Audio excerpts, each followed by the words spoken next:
तो UK government ने announce किया है कि वो एनएचएस को खत्म करना चाहती है। अब एनएचएस यानी कि यहाँ की हेल्थ सर्विसेज, तो जो भी लोग यूके में रहते हैं उन्हें पता होगा जितने भी आप हेल्थ सर्विसेज लेते हैं तो वो सब आप जो है वो एनएचएस से लेते हैं, क्योंकि यहाँ की जो हेल्थ सर्विसेज है वो एनएचएस रन करता है।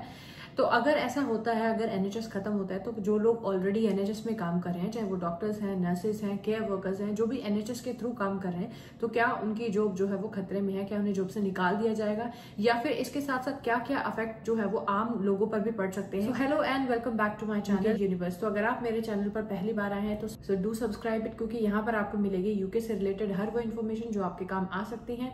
And don't forget to press the bell icon, क्योंकि जब भी चैनल पर कोई नई अपडेट आएगी तो वो सबसे पहले आप तक पहुंच जाएगी। तो कुछ दिनों से एक न्यूज बहुत ज्यादा चल रही है कि एनएचएस जो है वो खत्म होने वाला है। इसके साथ साथ जो भी लोग एनएचएस में काम करते हैं, चाहे वो डॉक्टर्स हैं, केयर वर्कर्स हैं, हेल्थ प्रोफेशनल्स हैं, या कोई भी लोग जो भी लोग एनएचएस से जुड़े हुए हैं, जो एनएचएस के थ्रू काम कर रहे हैं, तो उनकी जॉब्स जो है वो उनसे छीन ली जाएगी। इसकी सच्चाई है और क्यों गवर्नमेंट जो है वो एनएचएस को खत्म करना चाहती है, एनएचएस क्या करता है और क्या इसका इफेक्ट होगा आम जनता के ऊपर, तो इन सबको हम इसमें वन बाय वन डिस्कस करने वाले हैं। So stay tuned. सो सबसे पहले बात करते हैं एनएचएस इंग्लैंड है क्या। एनएचएस इंग्लैंड एक एडमिनिस्ट्रेटिव बॉडी है जो कि यूके हेल्थ सर्विसेज को स्मूथली रन करती है और चेक करती है कि जितनी भी अपॉइंटमेंट्स हैं, जो भी हेल्थ सर्विसेज हैं, वो सारी के सारी जो है वो कंट्री में स्मूथली रन करती है। इंडिपेंडेंट बॉडी है, यानी कि इसका पॉलिटिकल या फिर गवर्नमेंट की तरफ से कोई इंटरप्शन नहीं है। गवर्नमेंट इसमें कोई इंटरप्शन नहीं करती है, वो अपने आप से रन करती है और गवर्नमेंट इससे फंडिंग प्रोवाइड करती है जो कि टैक्स के थ्रू आती है। साथ साथ एनएचएस जो है वो डिसाइड करता है कि वो किस सेक्टर में किन अथॉरिटीज को कितना पैसा देने वाली है, तो वो फंडिंग को डिस्ट्रीब्यूट भी करती है।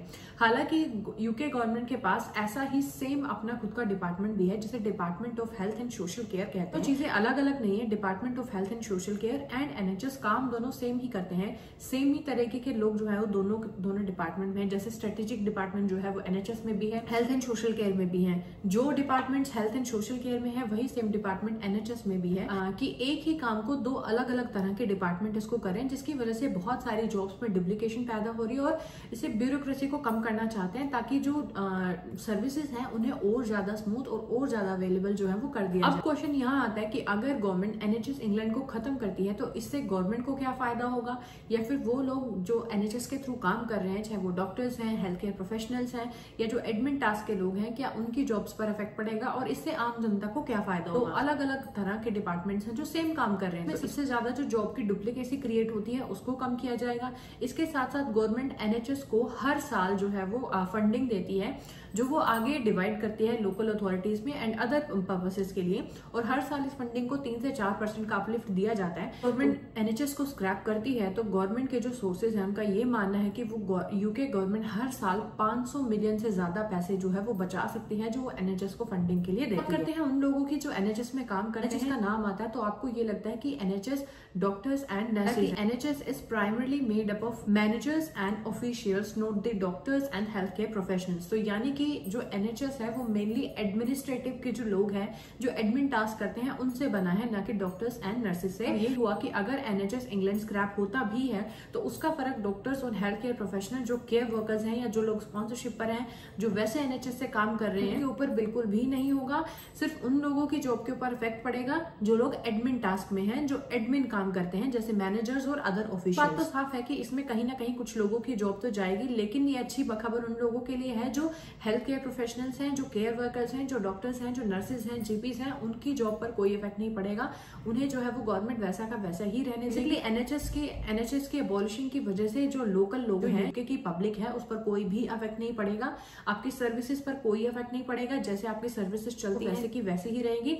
इससे एक अच्छा काम ये हो जाएगा कि जो बीच में वेटिंग टाइम है बहुत ज्यादा है फिलहाल के लिए, अगर एनएचएस स्क्रैप हो जाता है तो गवर्नमेंट उस वेटिंग टाइम को कम कर देगी।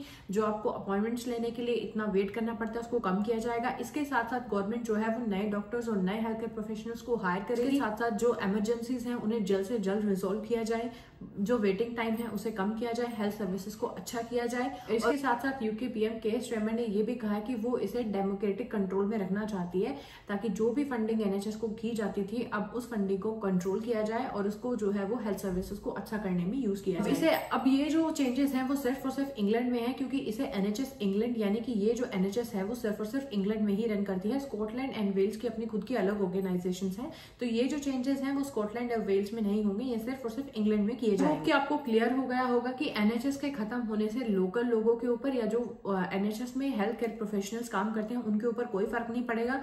थोड़ा सा अफेक्ट जो है वो एडमिन लोगों के ऊपर पड़े, जो एडमिन टास्क में इन्वॉल्व है। बहुत ज्यादा नई हायरिंग भी होंगी और बहुत ज्यादा लोगों को जॉब मिलेगी भी। And don't forget to subscribe to my channel for more informative videos like this.